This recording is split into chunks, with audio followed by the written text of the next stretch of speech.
Bismillah, Assalamualaikum warahmatullahi wabarakatuh.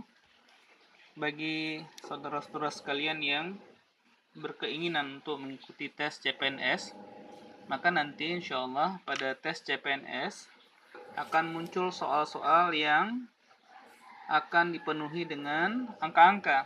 Nah, sekarang bagaimana cara mensiasati sehingga kita bisa mengerjakan soal yang sifatnya hitung-hitungan jauh lebih mudah. Nah, salah satunya yang sering muncul pada soal adalah bagaimana soal itu keterkaitannya dengan penggunaan angka-angka yang istimewa. Baik, pada kesempatan yang pertama kali ini, insya Allah kita akan sedikit belajar bersama tentang bagaimana melihat kabataku kali bagi tambah dan kurang dengan penggunaan angka 9.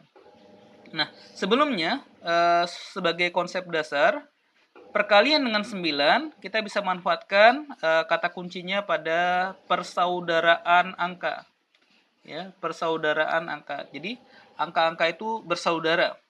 Nah, persaudaraan di sini pada sisi yang pertama, semua angka yang dijumlahkan hasilnya 10, maka dia bersaudara. Contohnya, 1 dan 9.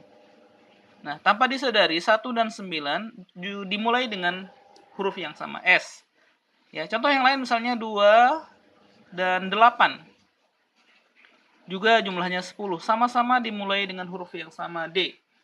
Kita lanjutkan 3 dan 7. Dimulai dengan huruf yang sama, T. Jumlahnya 10.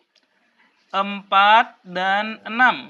Juga dimulai dengan huruf yang sama, yang hasilnya 10. Nah, angka-angka ini kemudian akan kita nyatakan sebagai angka yang bersaudara. Sementara 5 adalah angka kembar karena ya 5 ditambah 5 sama dengan 10 dan dimulai dengan huruf yang sama. Itu pelajaran pertama kita pada kesempatan kali ini.